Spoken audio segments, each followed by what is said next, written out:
Hi there. It is described as a radical new way to treat all chronic autoimmune conditions using paleo principles. Dr. Terry Wahls wrote the Wahls Protocol back in 2014 after she herself looked for alternative ways to treat her own MS. And the MS Society recently gave her a $1 million grant to further her research. Dr. Wahls joins me now to tell us what this is all about. Welcome, first of all. So glad you're here. Great. Thank you so much. Tell me about the protocol. What does it involve? And you've got your books. Sure. So it's really an intensive diet and lifestyle approach to create a more healing environment so your cells can do the chemistry of life more correctly and the biology of life more correctly. Now, we understand a little bit about paleo. Yes. But give me sort of the breakdowns of what's involved in that. So the paleo removes gluten, dairy. I also removed eggs because that's another third inflammatory food. And what I do that's different is I focus on what we need to add back.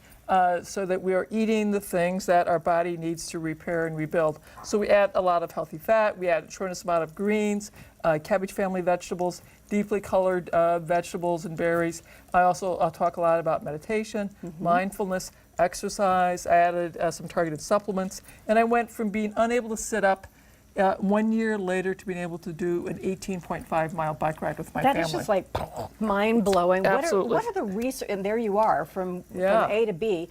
What is the research telling us about this? Well, the research, and we have several studies now showing we're able to dramatically improve quality of life, lower fatigue, improved mood, reduced anxiety, reduced depression, improved verbal and nonverbal reasoning, improved hand function, improved motor function.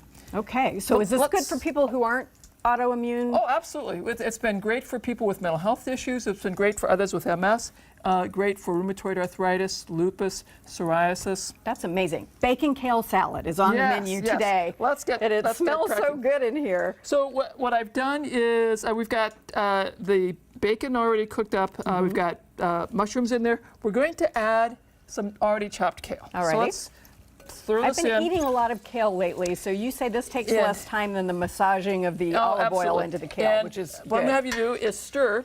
Now, what you'll notice is that I have put this in a much larger pot. The reason I use this larger pot is that it doesn't spill over the edge. Thank you, yes. One of my chef friends taught me how to do this, and it's really brilliant. It is, because kale is fairly stiff when you first start working with it, and it will hop out. And it will hop out. It gets to be sort of annoying. So the bacon fat's not bad for me? You know, what I have people do is I have them monitor their lipids. If the bacon fat is a problem, we'll use more olive oil. But when you cook with olive oil, you lose some of the goodness. So it's really, when you're cooking, it's better to use bacon fat, duck fat. I did it anyway. Managed to do it anyway. So there we go. We could go a little bit longer yet. Depending on how hot your skillet is, the bacon grease will wilt everything down within a minute or two. Because it's an electric stove, this is a little bit lower than what I would normally cook. And also so we let it till it's pretty soft. Can I steal one? Yeah, absolutely, absolutely steal one. And I may have you help me turn the heat up here, because I'm struggling with. There we go. There we go. And now, while I'm stirring, you can take a look at some of the other greens here. What I've done here is we have a wide variety of greens. Greens are tremendously nourishing for us. Great sources of vitamin K, and the vitamin K will be metabolized by the bacteria in our bowels to K2. We will then reabsorb the K2, and the K2 will help you mineralize your teeth and your bones, but more importantly, it will go to your brain, will stimulate brain cells, This is something I really am interested in. Yeah, we all need it. And it will help us repair our myelin. So, okay. That's awesome. So we've got chard here, we have okay, I think we're good there. Cauliflower, parsley. We have parsley, bok choy. And we have mustard greens. Mustard greens are a little bit sharper. But delicious. You can take the same recipe that we've got, bacon fat, mushrooms, chopped greens, and you could substitute chard, you could substitute the mustard greens, bok choy.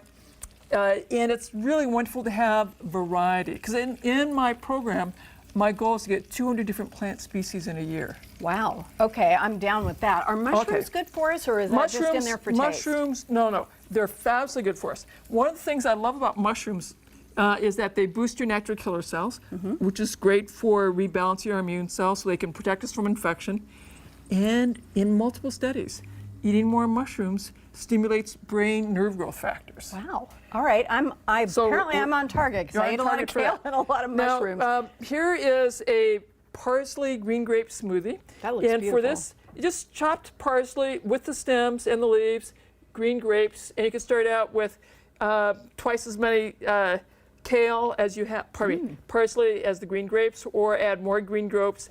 The beauty is it's refreshing. You can add as many green grapes as you need to have it be sweet. My kids love this. This is delicious. And I've taken this to their classes in preschool and elementary and high school, and the kids always love the parsley green grape smoothie. Thank you so much. We're going to put all kinds of information online for people, including where to get the books. And Dr. Wahls has shared her bacon kale salad recipe. It is now posted on New Day's website, so check it out. There's some really important stuff in here. Up next, a new round of Hot Topics.